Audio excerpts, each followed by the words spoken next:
आज हम कविता करेंगे। यह दीप अकेला स्नेह भरा है, गर्व भरा मदमाता, पर इसको भी पंक्ति को दे दो। ये दीप अकेला है, आज का व्यक्ति अकेला है। दीपक और पंक्ति, दो शब्द हमें इस पूरी कविता में समझने हैं। दीपक एक दिया है जो अपने एक सामान्य अर्थ में प्रयोग होता है, उसके बाद सांकेतिक अर्थ में प्रयोग होता है। ये दीप एक व्यक्ति का प्रतीक बनकर आता है, और पंक्ति जिसे एक लगातार बैठे हुए व्यक्तियों की कतार है उस अर्थ में आती है, और दूसरी बार ये अपने प्रतीक रूप में समाज का अर्थ लेती है। कवि कहता है, ये दीप अकेला स्नेह भरा। ये दीपक अकेला है, स्नेह से भरा हुआ है, तेल से भरा हुआ, अर्थात इसमें ऊर्जा है, इसमें तेल है, इसमें कुछ काम करने की ताकत है।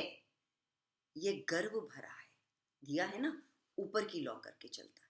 हमेशा दीपक ऊर्ध्वगामी होता है, ऊपर की ओर उठता है।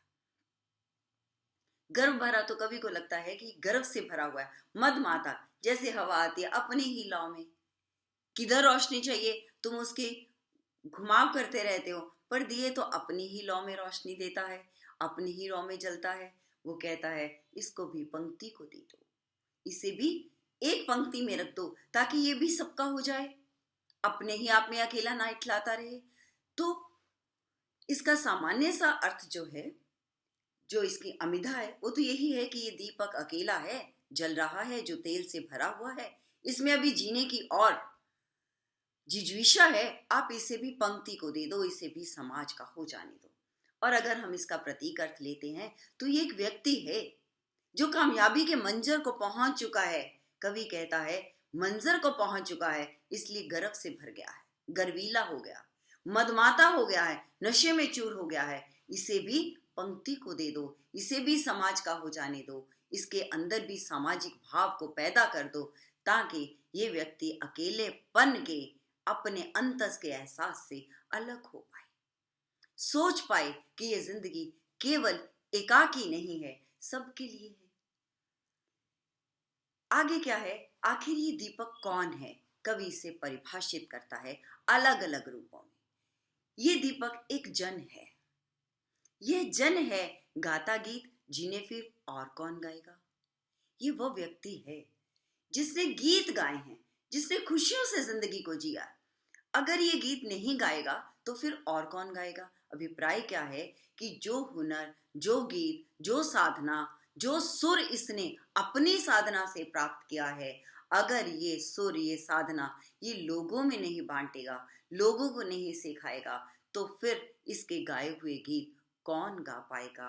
अभिप्राय क्या है कि कोई नहीं गा पाएगा। देखो, जब पंक्ति प्रश्न चिन्ह पर खत्म होती है, कवि जब पंक्ति में प्रश्न चिन्ह छोड़ता है, तो वो ये कहना चाहता है कि पाठक या श्रोता जैसा भी समझ ले। एक तरफ तो वो कहता है कि कोई नहीं गा पाएगा, दूसरी तरफ कोई कहता है कि कोई क्यों नहीं गा पाएगा, हर कोई गा पाएगा अगर वो सीख लेगा। तो यही बात कवि कहना चाहता है कि जब तक वो अपनी काबिलियत को, अपने हुनर को, अपनी कला को लोगों में नहीं बांटता, तब तक उसकी कला का विकास युग युग तक नहीं होगा। इसलिए हम जो कुछ भी संचित करते हैं, उसे सब में बांटने की आदत हमारी होनी चाहिए। वो सबका हो जाने का भाव हमारे अंदर बना रहना चाहिए। वह पनडुब्बा है। ये दीपक कौन है? एक पनडुब्बा है। ये मोती सच्चे फिर कौन कृति लाएगा। अगर ये पनडुब्बा है, पानी, पनडुब्बा कौन है? पानी की गहरे में उतरकर मोती ले आना। मोती बहुत कीमती होते हैं जो सीप में बनते हैं। अब वो कहता है, ये मोती सच्चे फिर कौन कृति लाएगा, कौन बनाएगा इन्हें, कौन ढूंढ ढूंढ के लाएगा इन्हें। ये तो एक पनडुब्बा है, गहरे में बैठा हुआ, अनुभवों की गहराई में बैठा हुआ है, जिसने जिंदगी में बहुत कुछ गहरे में बैठ कर जिया। वो कहते हैं ना, मैंने ये बाल धूप में सफेद नहीं किए। कहता है, ये मोती सच्चे फिर कौन कृति लाएगा। अगर वो डूबने का हुनर नहीं सिखाएगा, गहरे में गोता लगाने का भाव नहीं सिखाएगा, कहता है फिर ये मोतियों को चुगने की कला खत्म हो जाएगी। तो कवि कहता है कि जो जो हम सीखते चले जाते हैं, जो जो हम हासिल करते चले जाते हैं, उसे अगर हम पूरे समाज का कर दें, अगर उसे पंक्ति में दे दें, तो हमारी वो कला कभी भी खत्म नहीं होगी। और हमारा ज्ञान आज एक सीढ़ी चढ़ा है तो हमारी संतति उसे दूसरी, तीसरी, चौथी, पांचवी, छठी, अनजाने ना जाने अनगिनत कितनी सीढ़ियों तक चढ़ाती चली जाएगी। यह समिधा है। समिधा, देखो समिधा, लकड़ी, काठ, बड़े पर्यायवाची, बड़े आसपास के से शब्द लगते हैं, पर इनके अर्थ कैसे? काठ जो वृक्ष कटता है, सूख जाता है, काठ छोटी छोटी टुकड़ों में बंटता है, लकड़ी कहलाता है। वो लकड़ी जब यज्ञ के लिए प्रयोग होती है तब समिधा कहलाती है। तो समिधा क्या है? यज्ञ के लिए, एक प्रयोजन के लिए अपनी जिंदगी को जीने का भाव है। ये दीपक एक समिधा है। ऐसी आग हठीला बिरला सुलगाएगा। यज्ञ की आग किसी एक प्रयोजन के लिए जलती है, किसी एक पवित्र भावना के लिए जलाई जाती है, किसी एक अनुष्ठान के लिए तैयार की जाती है। कवि कहता है कि ये दीपक तो एक समिधा है, ये जीवन तो एक समिधा की तरह जिया गया है, जो एक संकल्पित होकर, निष्काम होकर, अग्नि को जलाकर एक अनुष्ठान के लिए तैयार किया गया है। कहता है हठीला मतलब संकल्पित है, बिरला सुलगाएगा। कोई ही अपने जीवन को एक यज्ञ की तरह जी पाता है, हर कोई अपने जीवन को यज्ञ नहीं बना पाता। ये समिधा है, तभी तो ये दीप अकेला, फिर ये अद्वितीय है। ये दीपक अपने आप में अद्वितीय है, इसके जैसा कोई नहीं है। ये कौन है? ये मेरा है, ये मैं हूं, ये मेरा, यह मैं स्वयं विसर्जित, अपने आप को सबका हो जाने का भाव, विसर्जित, विगलित कर देना, मैं को खत्म कर देना, समाप्त कर देना। ये मेरा अपना भाव है। कवि कहता है मैंने कहीं से चुराया नहीं है, यह मेरा अपना भाव है, यह मैं स्वयं विसर्जित। जब हम अपने आप को गला देते हैं, सबका हो जाने का भाव रख देते हैं, अद्वितीय हो जाते हैं। यह दीपक क्या कहता है? यह जन है, पनडुब्बा है, समिधा है, अद्वितीय है, इसीलिए गर्व से भरा है। इसे भी पंक्ति को दे दो, इसे भी सबका हो जाने दो। अभिप्राय, वो गीत, वो साधना जो मैंने की है, जो गहराई में उतरने का भाव मैंने जिया है, जो यज्ञ के लिए, प्रयोजन के लिए जीने का तरीका मैंने तैयार किया है, जो अद्वितीय होकर मैंने अपने आप को सबसे अलग किया है, इसे भी पंक्ति को दे दो, ये सबका हो जाने दो। तभी हम जीवन में आगे अपने अनुभवों से जी पाएंगे, हम अपनी संतति और अपने समाज को आगे ले जा पाएंगे। यह दीप अकेला स्नेह भरा है, गर्व भरा मत माता, पर इसको भी शक्ति को दे दो, पंक्ति को दे दो। फिर आगे कहता है ये मधु है। हमारा ये जीवन क्या है? उस दीपक का जीवन क्या है? ये मधु है, भाव है। ये पहले वो व्यक्ति था, अब इस पद्यांश में वो क्या कहता है? ये दीपक का भाव क्या है? ये मधु है। स्वयं काल की मैना का, मौना का युग संचय, काल की, वक्त की, मौना का, मधुमक्खी का युग संचय। जैसे थोड़ा थोड़ा कितने फूलों का रस लेकर एक मधुमक्खी एक बूंद शहद तैयार करती है, तो क्या है? यह जीवन उसका क्या है? मधु है। जिंदगी के कितने अनुभवों से उसने संचित किया है इसे, यह गोरस है। केवल एक दूध से बनी हुई चीज नहीं है। गाय के दूध, मक्खन, दही, उसके गोरस, उसके पेशाब, गोबर के रस, इन सब के मिलकर बनी हुई एक ऐसी औषधि है जो जीवन कामधेनु का अमृत पूत पेय है, अमृत है, जो जीवन को रस देता है, ताकत देता है, ऊर्जा देता है। यह गोरस है जो मिलकर बना। मधु जो वक्त के पल पल के साथ जिया है उसने, गोरस जो सबसे मिलकर जिया है। कभी परिवार से उसे अनुभव मिला है, समाज से मिला है, दोस्तों से मिला है, राष्ट्र से मिला है, इस सब का गोरस है।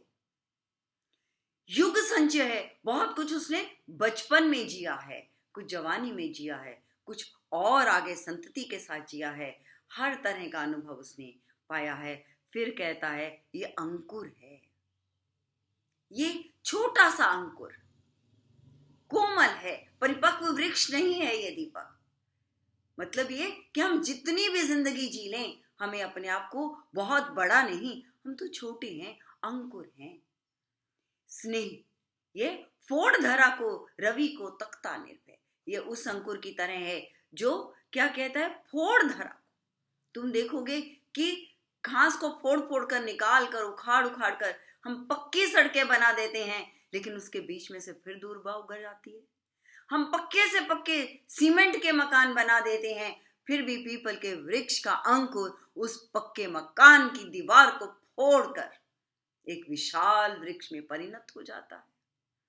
तो कवि कहता है निर्भय, निडर है ये, कोई फर्क नहीं पड़ता इसके ऊपर कितना भार लाद दो। ये अंकुर कहता है कोई बात नहीं, मैं धरा को फोड़कर फिर निकल आऊंगा, फिर से अपनी जिजीविषा का, अपनी जीवंतता का प्रमाण तुम्हारे आगे प्रस्तुत कर दूंगा। कवि कहता है फोड़ धरा को, रवि को तख्ता, जीवन को तख्ता, क्योंकि सूर्य है ना जो सभी को प्रकाश देता है। वो कहता है सबसे पहला अंश है जीवंतता का रवि या सूर्य, कहता उसको तख्ता, निर्भय निडर होकर। तो ये दीपक क्या है, यह प्रकृत है अपने आप, ये जीवन प्राकृत है, किसी का भी बनाया हुआ नहीं है, प्रकृत है, स्वयंभू है, अपने आप निर्मित हुआ है। ये ब्रह्म है, सृजन की ताकत रखता है, यह अयुक्त है, जोता हुआ नहीं है। इसको भी शक्ति को दे दो। पहले क्या कहता है, इसे पंक्ति को दे दो, इसको भी शक्ति को दे दो। ये दीपक, यह जीवन जो कभी एक पनडुब्बे की तरह जिया गया, जन की तरह जिया गया, समिधा की तरह जलाया गया, अद्वितीय होकर बना गया, ये मधु की तरह जो संचित किया गया, ये गौरस की तरह इकट्ठा किया गया, ये अंकुर की तरह जिया गया, कहता है इसको भी शक्ति को दे दो। हमें कभी भी अपने जीवन में निर्बल महसूस नहीं करना चाहिए। देखो, एक है हम उम्र के आधार पर अपने आप को शक्तिहीन मानने लगते हैं। अरे अब तो हम बूढ़े हो गए, अब तो हमने बहुत गुजार लिया, बहुत काम कर लिया, अब क्या करना। नहीं, जिंदगी का हर पल जो हमें मिला है वो जीने के लिए मिला है। हम तो बीमार हो गए, हम क्या करेंगे। नहीं, हमें स्वस्थ होना है, हमें अपनी सांसों को मजबूत करना है, हमें अपने पाँव को ताकत देनी है, हाथों को गति देनी है, हमें सांसों को भरना है, हमें अपनी आंख, कान, नाक, वाणी को बल देना है। कवि कहता है इसे भी शक्ति को दे दो। ये दीप अकेला स्नेह भरा है, गर्व भरा मदमाता पर, इसको भी पंक्ति को दे दो। ये वह विश्वास नहीं जो अपनी लघुता में भी कांपा। अब तीसरी स्तर पर यह कविता आती है, वो स्तर है कि सबसे पहला स्तर क्या है कि एक कामयाब व्यक्ति है, दूसरा क्या है उसने क्या पाया है, तीसरा है कि वो कैसे कामयाब हुआ है। ये पंक्ति विद्यार्थियों आपके लिए बहुत बहुत ज्यादा समझने और अपने अंदर पी जाने की पंक्तियां हैं। कहता है यह वह विश्वास नहीं जो अपनी लघुता में भी कांपा। कोई व्यक्ति कामयाब होता है और नाकाम रहता है, उसमें केवल एक ही अंतर होता है। कामयाब व्यक्ति अपने विश्वास पर दृढ़ रहता है, उसको आत्मविश्वास होता है, वो आत्मविश्वास से भरपूर होता है। और वो व्यक्ति जो नाकाम हो जाता है, उसकी एक ही कमी होती है, उसमें आत्मविश्वास की कमी होती है। तो बच्चों, अगर तुम अपने जीवन में कामयाब होना चाहते हो तो कवि की इस पंक्ति को साथ कर लीजिए कि हमें अपने आत्मविश्वास को कभी डगमगाने नहीं देना।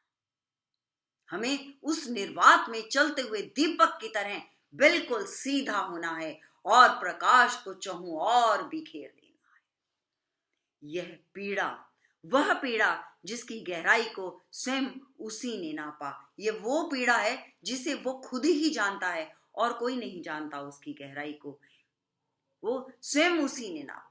एक व्यक्ति है जो पीड़ा को जीता है तो दर्द में हाय मैं मर गया, हाय मैं मर गया, हाय मैं मर गया। एक कामयाब व्यक्ति कभी नहीं कहता हाय मैं मर गया, वो कहता है, वो उसे जी लेता है, उसे सहन कर लेता है। उसकी सहन शक्ति बहुत तीव्र होती है। कुत्सा अपमान अवज्ञा के धुंधुआले कड़वे तम में यह सदा द्रवित चिर जागरूक अनुरक्त नेत्र लंब बाहु, यह चिर अखंड अपना पा जिज्ञासु प्रबुद्ध सदा श्रद्धा में, इसको भी भक्ति को दे दो। ये दीप अकेला स्नेह भरा है गर्व भरा मधुमाता, इसको भी पंक्ति को दे दो। तो क्या कहता है, लोग कुत्सा, उसके साथ ईर्ष्या वैर द्वेष करते हैं, उसके साथ गलत व्यवहार करते हैं, उसका अपमान करते हैं, उसकी अवज्ञा करते हैं।